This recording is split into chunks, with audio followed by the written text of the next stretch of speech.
Familia El Dorado, buenas tardes, ya tardes.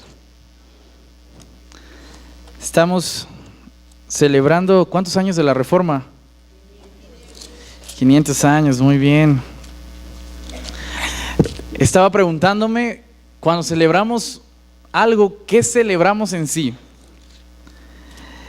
Y mientras estaba reflexionando en esto, pensaba en que muchas veces el ser humano tiene un serio problema con el tiempo. Porque cuando celebramos el cumpleaños número 20, en nuestra cabeza estamos pensando en que estamos creciendo, ¿no? Y que pronto llegaremos a algún lugar en el que siempre hemos querido estar. El que no ha tenido libertad, por ejemplo, anhela tener libertad. El que no ha tenido dinero, por ejemplo, anhela tener dinero. El que no ha tenido quizá una esposa aún, anhela tenerla o una familia. Pero cuando estás celebrando una época de tu vida y estás demasiado joven, estás anhelando lo que viene. Y mientras tú estás soplando las velitas de tu pastel y estás cumpliendo 18 años, dices, ya soy mayor de edad, por fin voy a poder votar y por fin voy a poder entrar a los antros. Sin embargo, cuando tú tienes una edad más grande, estás pensando, ojalá nunca hubiera crecido. Y mientras tienes el pastel y tú estás soplando las velitas, estás diciendo, caray, qué bonito era cuando tenía 18 años. No tenía responsabilidades, no tenía deudas que pagar, no tenía a esta esposa o a este esposo, no tenía estos hijos que salen un poco caro. Y entonces mientras uno está celebrando en ese momento, su perspectiva de la celebración ha cambiado. Y tiene un proceso de melancolía y de quizá resignación o esfuerzo por mantenerse fuerte aún en lo que le queda, ¿no? Tiene que seguir adelante porque todavía tiene un proyecto que continuar, pero estando en ese proyecto sabe que es difícil. El sentimiento de alguien que celebra la mitad de su vida no es el mismo sentimiento de alguien que está celebrando cuando su vida comienza. Hay algo diferente, está pensando otra cosa diferente. Pero tampoco es lo mismo cuando una persona está llegando al final y está celebrando 150 años de vida. Si alguien puede lograrlo. Y entonces lo que está pasando en la cabeza de esa persona es un proceso en donde está pensando y recordando y añorando todos los tiempos, en donde supo que cuando era niño fue feliz y que cuando fue joven, aunque aún no podía votar y no podía entrar al antro, tuvo su momento de felicidad, y que mientras estuvo casado y tuvo deudas y tuvo problemas, también fue feliz. Y que mientras estuvo trabajando y se esforzó y en el desenlace en su vida también fue feliz. Y en este momento sabe que ya no puede hacer todo lo que ya pasó. Y mientras está soplando las velitas de su cumpleaños número 150, en su cabeza está pensando en lo que ya pasó. De tal forma, familia, que el ser humano tiene un grave problema con el tiempo, porque siempre piensa en lo que va a pasar o en lo que ya pasó. Y nunca aprende a disfrutar. ¿Adivinen qué? Muy bien, excelente. Uno nunca aprende a disfrutar lo que está pasando y ese es un grave problema. Por eso, hoy que estamos celebrando 500 años de la Reforma Protestante, quiero preguntarles, ¿qué estamos celebrando? Mientras soplamos nuestras 500 velitas o nuestros 500 cerillos, ¿qué estamos celebrando? ¿Estamos pensando que los tiempos anteriores fueron mejores que estos? ¿Estamos pensando, ojalá pasaran otros 500 años para que podamos votar? ¿O nos estamos lamentando porque estamos pasando un momento muy difícil, ya que nos echamos la reforma encima, ahora no sabemos qué hacer con ella? ¿Qué estamos celebrando? Es una pregunta que le dejo a cada uno en el corazón, porque creo que tenemos que aprender a vivir el momento. No creo, sinceramente, que nuestros reformadores hayan sido mejores que nosotros. No creo que nosotros vayamos a ser mejores que los que vienen. No creo que los que vienen sean mejores que nosotros. Creo que a cada uno Dios puso en su tiempo para hacer en su tiempo lo que tenía que haber hecho. Así que, hermanos, vamos a hacer una oración y como en cada sermón les pido que le pidan al Espíritu de Dios, que sea el Espíritu quien los dirija, que sea el Espíritu quien le diga a cada uno lo que tiene que decirle y que tal cosa no necesariamente tiene que ser igual a lo que le diga el otro. Así que por ningún motivo a la hora de la comida traten de decir, así tiene que ser, porque no tiene que ser así. Cada uno tiene que comprender lo que Dios quiere que comprenda en su propia vida. Oremos. Padre, te damos gracias por esta mañana, gracias por el día de hoy, gracias porque hoy estamos acá. Gracias porque hoy podemos disfrutar, gracias porque hoy podemos estar juntos, porque hoy coincidimos en la vida todos, porque hoy podemos cantarte, hoy podemos escuchar, hoy podemos reflexionar acerca de ti. Gracias porque todos nacimos en esta época y porque, Señor, seguramente tú tienes palabras para nosotros, pero palabras de esta época. Así que, papá, yo te ruego que tu Espíritu Santo nos dirija a todos, que sea tu Espíritu quien dé palabra a cada uno y que sea tu Espíritu quien nos ayude cada día más a conocerte. Nos dejamos en tus manos. En el nombre de Jesús, amén. Bien, hermanos, vamos a estudiar un poco el texto bíblico. Este sermón lo he titulado 5 textos que cambiaron el rumbo de la historia. 5 textos que fueron utilizados por nuestros reformadores en circunstancias particulares, en momentos específicos, para solucionar alguna situación específica que hasta el día de hoy nos han mantenido como iglesia. Así que vamos a ir estudiando estos textos, pero antes quisiera contextualizar un poco Romanos 12 porque lo usamos mucho y a veces lo usamos mal. Romanos 12 comienza diciendo: así que, hermanos, os ruego por las misericordias de Dios que presenten sus cuerpos en sacrificio vivo, santo, agradable, que es su culto racional. Con esto, hermanos, Pablo no está queriendo decir que toda la vida es racional. ¿Sí? Esa idea de que todo tiene que ser racional es una consecuencia de la Revolución Francesa, en donde se nos metió en la cabeza el método científico y a partir de entonces todo lo queremos hacer racional, todo lo queremos comprobar, todo tiene que llevar un método y un sistema, pero esa es la consecuencia de una época. Pablo, cuando está diciendo que este sea nuestro culto racional, se está refiriendo a que esta es la parte de nuestra vida que nosotros hacemos por voluntad propia. Y que algo ajeno a nosotros, llámese en esta ocasión contexto social, no tiene que decirnos a nosotros qué hacer, sino que nosotros, reflexionando el todo, tenemos que tomar decisiones. Y esas decisiones son por voluntad propia. A esto nos estamos refiriendo cuando decimos nuestro culto racional. ¿Qué es lo que tenemos que hacer como cristianos por voluntad propia?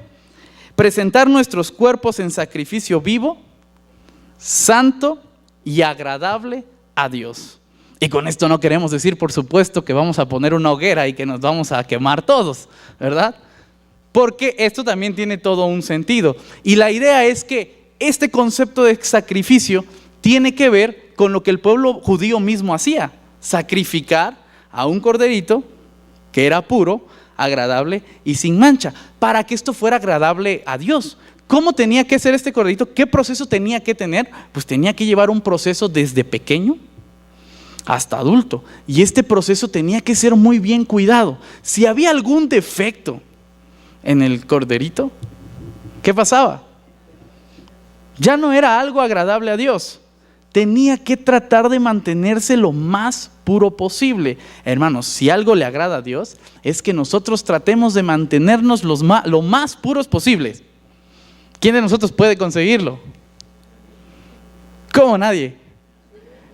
Estamos en serios problemas entonces. Porque eso quiere decir que nadie va a agradar a Dios. Y créame, Dios es plenamente consciente de que este es un asunto totalmente difícil. Pero ¿por qué consideramos que es tan difícil presentarnos puros y sin mancha delante de Dios?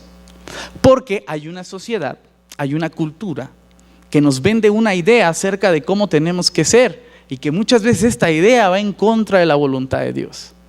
Nosotros, por lo tanto, tenemos 2 opciones. ¿Seguimos toda la sociedad, toda la cultura? ¿O tratamos de ser conforme a la voluntad de Dios? Y eso a veces es complicado. Pero quiero decir una cosa, para que esto no se malentienda. Por cultura, no se entiendan los ritos y costumbres que tenemos. Por la materia, por la carne, como le dice Pablo, no se entiendan las cosas que hacemos con el cuerpo. Tiene que entenderse solo y solo lo que está en contra de la voluntad de Dios, ¿sí? Lo único que tenemos que desechar de toda nuestra sociedad y de toda nuestra realidad es lo que está en contra de la voluntad de Dios. No podemos dejar todo lo demás. Los reformadores nunca quisieron que dejáramos todo lo demás, solo y solo lo que está en contra de la voluntad de Dios. Hermano, si usted tiene que dejar algo de la sociedad, por favor no deje su trabajo. Si usted tiene que dejar algo de la sociedad, por favor no deje a su esposa. No deje a su familia. Si usted tiene que dejar algo de la sociedad, por favor, no deje sus estudios. No deje el avance científico, no lo deje. Si tiene que dejar algo de esa sociedad, que sea solo y solo lo que va en contra de la voluntad de Dios. Eso es lo que Pablo está queriendo decir. ¿Vamos bien?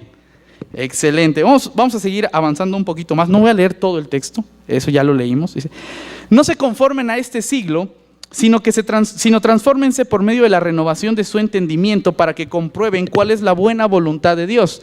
Buena, la cual es buena, es agradable y es perfecta. Y por eso tenemos que entender nuevamente el contexto en el que Pablo está hablando, que le está hablando a los romanos. En los romanos hay todo un contexto, hay toda una particular religión que se está viviendo, en donde hay un sincretismo terrible y hay un montón de dioses. Todo el mundo está adorando por todos lados a quien le parezca bonito. Mira, un pajarito, hay que adorarlo, ¿no? Una serpiente, hay que adorarlo. Un planeta, hay que adorarlo. El César, hay que adorarlo. Todo se adoraba en ese momento. Y lo que Pablo está queriendo decir es que no se pueden conformar solamente a lo que la cultura nos dice que tenemos que hacer, hermanos. Aunque la cultura es buena, porque nosotros mismos la creamos, no todo lo que la cultura produce va a favor de la voluntad de Dios. Pero no todo lo que la cultura produce va en contra de la voluntad de Dios. Por eso lo que Pablo nos está pidiendo es que no nos conformemos al pensamiento estándar de la sociedad. No nos conformemos a hacer el status quo de la sociedad, sino que mantengamos siempre un pensamiento crítico de lo que tenemos que aceptar, de lo que no tenemos que aceptar, y estar transformándonos. Porque si algo tenía claro Pablo, es que el contexto del siglo I tenía que ser diferente al contexto del siglo II. Ellos tenían sus propios problemas. Y el siglo III tenía que ser diferente. También tenía sus propios problemas. El siglo IV tuvo los suyos. El siglo XVI en la Reforma tuvo sus propios problemas. Gracias a Dios ya no queman a nadie. ¿Sí? El siglo XVIII tuvo sus propios problemas. ¿Qué decir del siglo XX? Pero nuestro siglo tiene sus propios problemas. ¿Y saben qué, hermanos? Aunque es bueno recordar lo que ha pasado, aunque es bueno retomar de quienes han hablado, ellos hablaron en su tiempo. Y ustedes tienen que hablar en el suyo. Porque nadie de ellos sigue vivo. Nadie de ellos sabe qué pasa, hermanos. Juan Calvino no conoció a Donald Trump. Ni siquiera sabía que iba a existir. No tenemos la más mínima idea de lo que él hubiera dicho en este momento bajo estas circunstancias sociopolíticas, porque él no está. Martín Lutero tampoco. Pero están ustedes. Por eso no se pueden conformar a ningún siglo, y no podemos pensar que uno fue mejor que el nuestro, sino que cada uno está en su momento para seguir avanzando y seguir llevando la reforma a donde tiene que llegar. De eso se trata lo que Pablo nos está diciendo en este contexto. Tenemos que escuchar a Dios en cada momento de la vida. Por último, digo pues, por la gracia que me es dada, a cada cual que está entre vosotros, que no tenga más alto concepto de sí que el que debe tener, sino que piense de sí con cordura, conforme a la medida de fe que Dios repartió a cada uno.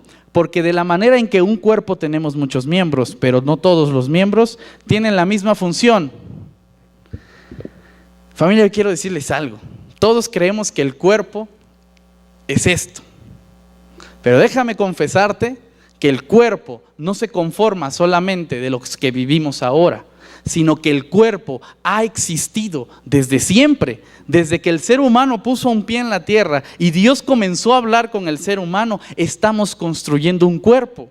El cuerpo está a través de la historia, y a través de la historia somos diferentes miembros. Los miembros que existen hoy no son iguales a los miembros que existieron antes, y no son los mismos a los que van a existir, porque todos en el tiempo estamos formando un mismo cuerpo. ¿Sí? Ellos son importantes, claro. Los que vienen son importantes, por supuesto, pero ustedes también lo son, porque son parte de ese gran cuerpo que a través de la historia va creciendo. ¿A qué se refiere Pablo cuando está hablando del cuerpo? Si antes en un versículo habló de no conformarse a este siglo, que el cuerpo no tiene que ver con el momento. El cuerpo se está formando a lo largo de la historia, y a lo largo de la historia somos miembros diferentes. Por eso Pablo dice, ninguno tenga más alto concepto de sí mismo. Con lo cual yo me atrevería a decir que ni siquiera los apóstoles son mejores que nosotros. ni más importantes que nosotros. Son una parte del cuerpo. Los padres de la iglesia no son más importantes que nosotros. Son una parte del cuerpo. Los apologistas, ¿qué son? Una parte del cuerpo. Los grandes concilios y los grandes credos, ¿qué son? Una parte del cuerpo. La reforma protestante, ¿qué es? Solo es una parte del cuerpo. ¿Y ustedes qué son? Solo somos una parte del cuerpo, ¿te das cuenta? Por eso Pablo dice, ninguno tenga más alto concepto de sí. Porque todos estamos en el mismo cuerpo. ¿Sale? No vaya a ser que al rato quieran ponerme una estatua aquí de quién será, quién les gusta más, Lutero o Calvino, ¿qué son? No se van a poner de acuerdo, ya lo sé, si los conozco. Por eso, mis queridos hermanos, el día de hoy, para conmemorar los 500 años de la Reforma Protestante, me he tomado la libertad de no tomar las 5 solas como de costumbre, sino que ahora voy a tomar 5 frases que 5 reformadores dijeron en su tiempo, y que estas frases, aunque no son tan populares como las 5 solas, han llevado una fuente muy interesante de la Reforma, son totalmente bíblicas y nos van a ayudar a continuar el proceso de la Reforma. Frase número 1, adivinen de quién es, Martín Lutero. El gran Martín Lutero, le vamos a dar el lugar número 1, y esta la encontramos en Efesios 2, 8, 9, a lo que el texto dice: porque por gracia sois salvos, por medio de la fe, y esto no es de vosotros, pues es un don de Dios. Martín Lutero, a lo que Martín Lutero va a comentar de este texto: Dios no necesita tus buenas obras, pero tu vecino sí. Repito, Dios no necesita tus buenas obras, pero tu vecino sí. Un punto muy importante de la Reforma es esto, es saber que la salvación la obtenemos por un acto de Dios, que Dios quiso darnos algo, pero que eso no se puede quedar simplemente así, porque aunque tú no hubieras conmovido a Dios por tus actos de ninguna manera, sí lo tienes que hacer con tu vecino. Si no lo haces con tu vecino, muy probablemente ni siquiera lo estás haciendo con Dios.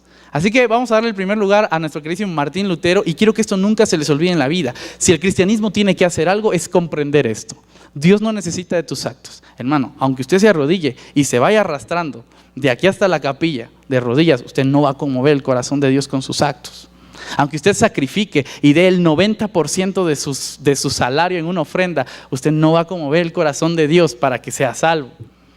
Aunque usted venga todos los días a la iglesia, más que el pastor, no va a conmover el corazón de Dios. Aunque usted sea pastor, no va a conmover el corazón de Dios para que sea salvo. Pero ¿sabe qué? El de su vecino sí. Porque su vecino sí está viendo lo que usted está haciendo, y déjeme decirle algo de lo más crudo posible: a su vecino le importa nada su fe. Repito, a su vecino le importa nada su fe. A su vecino le importa lo que está viendo de usted. Y por eso es muy importante cómo usted actúa, anda y vive. Eso es lo que Martín Lutero nos quería decir, y es un principio de la Reforma que tiene que mantenerse por mucho tiempo. Amén. Vamos a ver al lugar número 2, otra frase. Esta ya no es de Martín Lutero, pero pues es de otro reformador. Este es Zwinglio, desde otro texto bíblico, 2 de Timoteo 3:16. Dice así: toda la escritura es inspirada por Dios y útil para enseñar, para redarguir, para corregir y para instruir en justicia. A lo que Zwinglio comenta de este texto, volvamos a las fuentes. Ese es su comentario más famoso de Zwinglio. Volvamos a las fuentes. Es que, hermano, yo creo que... No, a ver, tranquilo. Volvamos a las fuentes. Estamos llevando ahora las células aquí en la iglesia, y la pregunta que tenemos es: ¿cómo es Dios? Y uno de los grandes problemas que tenemos es cuando preguntamos cómo es Dios, uno siempre cree saber algo de Dios. Y está bien, si usted quiere saber algo de Dios, está perfecto. El problema es que cuando le quiere compartir a alguien más lo que sabe acerca de Dios, quiere imponerle su perspectiva acerca de Dios, y eso es imposible. El milagro que usted recibió, el billete de 50 pesos que se encontró en la calle, ese ángel que se le apareció en la noche, ese espíritu que le reveló cosas, hermanos, eso no lo vimos todos. Y desde esta perspectiva, no todos podemos creer en la experiencia subjetiva de los demás. Y al no poder creer en eso, necesitamos algo en qué basarnos todos, si no cada quien se iría por todos lados. Este punto de partida objetivo es el que Zwingli va a llamar fuente. Volvamos a las fuentes. ¿Y cuáles son las fuentes? El texto bíblico, ¿sí? Por eso un principio de la Reforma es que las fuentes son muy importantes para argumentar.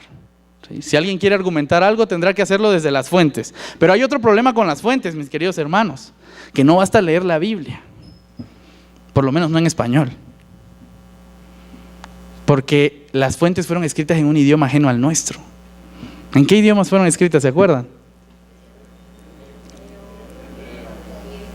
Griego, hebreo y unos cachitos de arameo, ¿sí? Hay que volvernos a las fuentes. Por eso es muy importante el estudio del texto bíblico. Y eso es otro principio que tenemos que mantener en la Reforma. ¿Cuál era el principio número 1? Por 100 puntos celestiales, ¿quién? Por gracia no por gracia. Ok, muy bien, exactamente. A Dios no le importan, bueno, no es que no le importen, sino que no afectan las obras, pero a tu vecino sí. Número 2, volvamos a las fuentes. Principios de todo cristiano. Vamos al 3. Knox va a hacer otro comentario en el Salmo 37:40. Vamos a leer Salmo 37:40. Déjenme encontrarlo.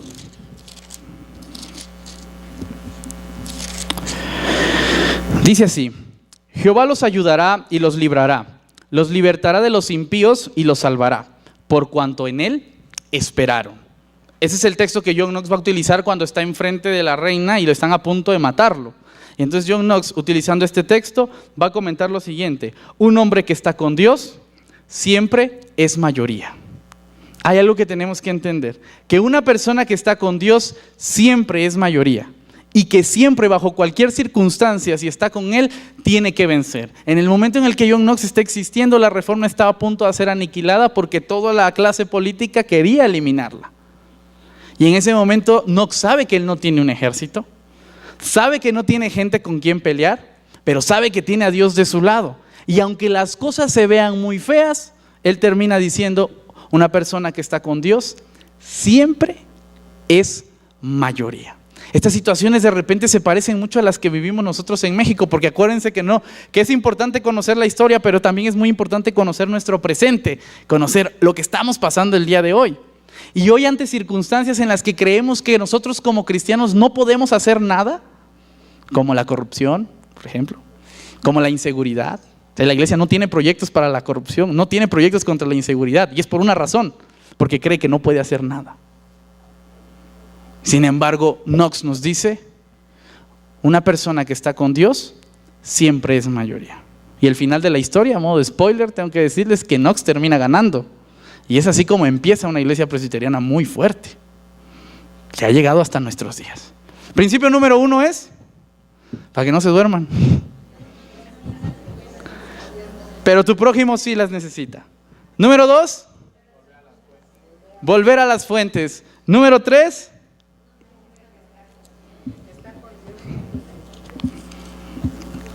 un hombre que está con Dios siempre es mayoría.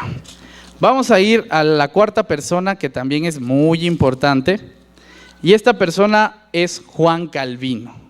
Juan Calvino también va a dar frases muy interesantes. Él va a utilizar el texto de Santiago 2:26, se los voy a leer, ya lo encontré. Dice: porque como el cuerpo sin el espíritu está muerto, así la fe sin obras es muerta. Porque así como el cuerpo sin el espíritu está muerto, así también la fe sin obras está muerta. Hermanos, ¿cuántos de ustedes tienen fe?